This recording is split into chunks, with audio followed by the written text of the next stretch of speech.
வணக்கம். இந்திய கனசங்கம் கட்சியினுடைய நிறுவன தலைவர் ஐயா பேராசிரியர் முத்துசாமி அவர்கள் இன்று கரூர் மாவட்டம் கிருஷ்ணராயபுரம் சட்டமன்ற தொகுதிக்கு உட்பட்ட காணியாளம்பட்டி வார சந்தையில் சிறு வியாபாரிகளையும் மற்றும் காய்கறிகள் உற்பத்தி செய்யும் விவசாயிகளையும் சந்தித்து பல்வேறு கலந்துரையாடல்களை மேற்கொண்டார். அது குறித்து தான் இந்த வீடியோவில் நாம் காண இருக்கின்றோம்.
காணியாளம்பட்டி சந்தையில் இந்த காய்கறி அனைத்தும் மிகவும் சிறப்பாக இருந்தது.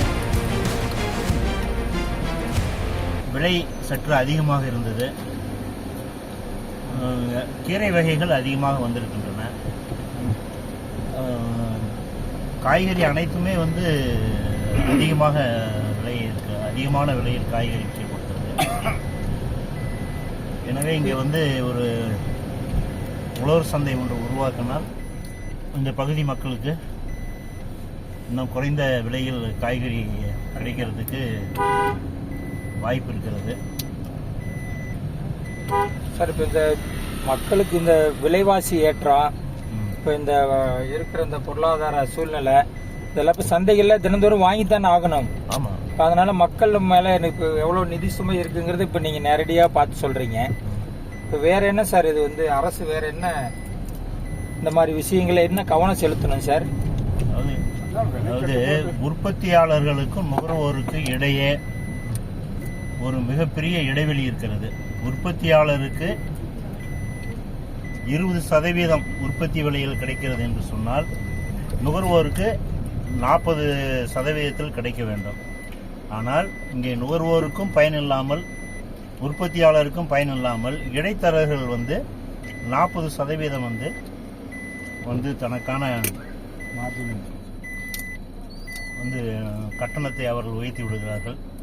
எனவே இந்த இடைத்தரகர்கள் இல்லாத வேளாண்மை உற்பத்தி பொருள்கள் விற்பதற்கு எல்லா பகுதியிலுமே உழவர் சந்தைகள் காலையிலும் மாலையிலும் நடத்தப்பட வேண்டும்.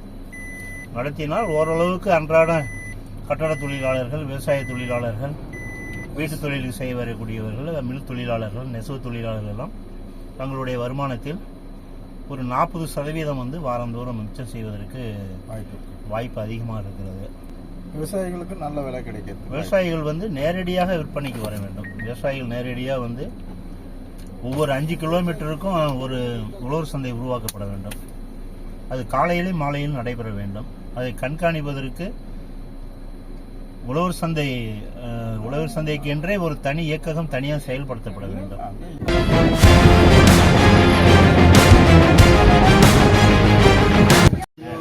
இதுக்கு ஒரு என்ன தெரியுங்களா, இப்போ அந்த மார்க்கெட்டிங் உழவர் சந்தை அக்ரிகல்ச்சர் மார்க்கெட்டிங் மினிமம் 20 ரூபாய்க்கு கத்திரிக்காய் தராங்க.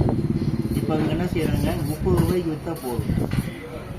கவர்மெண்ட்டே விற்றுடலாம் சார். எல்லா காயும் ஒரு இடத்துல காய்கறி சொசைட்டி வந்துச்சுன்னா நீங்கள் வாங்கி அவங்க கொண்டு போய் இங்கே சந்தையில் கவர்மெண்ட்டே விற்றுடணும். இல்லை, உங்களுக்கு இயற்கை விவசாயத்தில் பண்ண சொல்கிறாங்க. அந்த பூச்சிக்கொல்லிலாம் இருக்கு இல்லைங்களா, அந்த பூரா இயற்கையாகவே அந்த பஞ்சகாவியத்தை ஊற்றுறது, அப்புறம் வயது மாற சொல்கிறாங்க. அதுக்கு இம்யூனிட்டி பவர் அதிகமாகிடுச்சு பூச்சிக்கு. இஞ்சி பூண்டு அது பச்சை மிளகா வேப்பமுட்டை எல்லாத்தையும் நல்லா ஒரு இடிச்சு. வாரத்துக்கு நல்லா ஊற போட்டு அந்த வாடைக்கு அது வராதுன்னு சொன்னாங்க. அப்படிதான் கரெக்டாக அது நடைமுறையில் நமக்கு சாத்தியமாங்கிறது ஒரு கேள்வி இருக்கு. ஒரு வாரம் இடிச்சு வச்சு எல்லாமே சாத்தியம்தான். அதாவது இயற்கை விவசாயத்தில் பண்ணும்போதுங்க உங்களுக்கு ஒரு 20% விலை அதிகமாக இருந்தாலும் கூட அது வந்துங்க உங்களுக்கு மருந்து இல்லாதது, மருந்து உரம் இல்லாதது, ரொம்ப இயற்கையான உணவு, நல்லா ரொம்ப ஆரோக்கியமாக இருக்கும். பட் விவசாயிகள் அந்த மனநிலைக்கு வர மாட்டேங்கிறாங்க. அது வந்து மேகாய் எடுக்கிறதுல நல்லா காப்பாற்று. மேகாய் நல்லா காப்பாற்று. கத்திரிக்காய்க்கு வந்து எப்படி பூச்சி வராது, அவ்வளோ டேஸ்டான ஒரு காய் சார். அது காற்றுல வராது. அது வச்சா தான் அந்த இடத்துல அந்த இது வராது. பூச்சி வந்து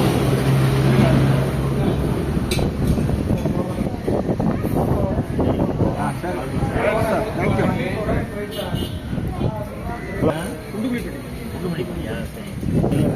ரெண்டாவது என்னன்னு கேட்டால் காய்கறி விற்கிறதுக்கு, பால் விற்கிறாங்க, பழம் விற்கிறாங்க. விவசாயினுடைய பழம் கேரளாவில் பூரா எல்லாமே காய்கறி விற்கிறதுக்கு 100 நாள் வேலை திட்டத்துக்கு, தோட்டத்தில் பூ பறிக்கிறதுக்கு வராங்க, காய் பறிக்கிறதுக்கு. ரெண்டாவது வந்து பார்த்தீங்கன்னா நீங்கள் சொன்ன மாதிரி இந்த களை எடுக்கிறதுக்குலாம் வராங்க. பால் பீச்சியா, பால் பீச்சு, மாட்டுக்கு தீனி தீனி போட்டு போடுற அந்த மாதிரி வச்சுருக்காங்க. ரொம்ப நல்லா இருக்குங்க. அந்த மாதிரி பண்ணும்போது தான் நமக்கு வந்து விவசாயிகளுக்கு இடைத்தரகர்கள் வந்து இருக்கிறது இந்த மாதிரி பண்ணணும். ஏன்னா இப்போ அவங்க பெரிய நெட்வொர்க்கு கொரோனா பார்த்தீங்கன்னா எல்லாம் பெரிய வியாபாரிகளாக மாறி இருக்காங்க.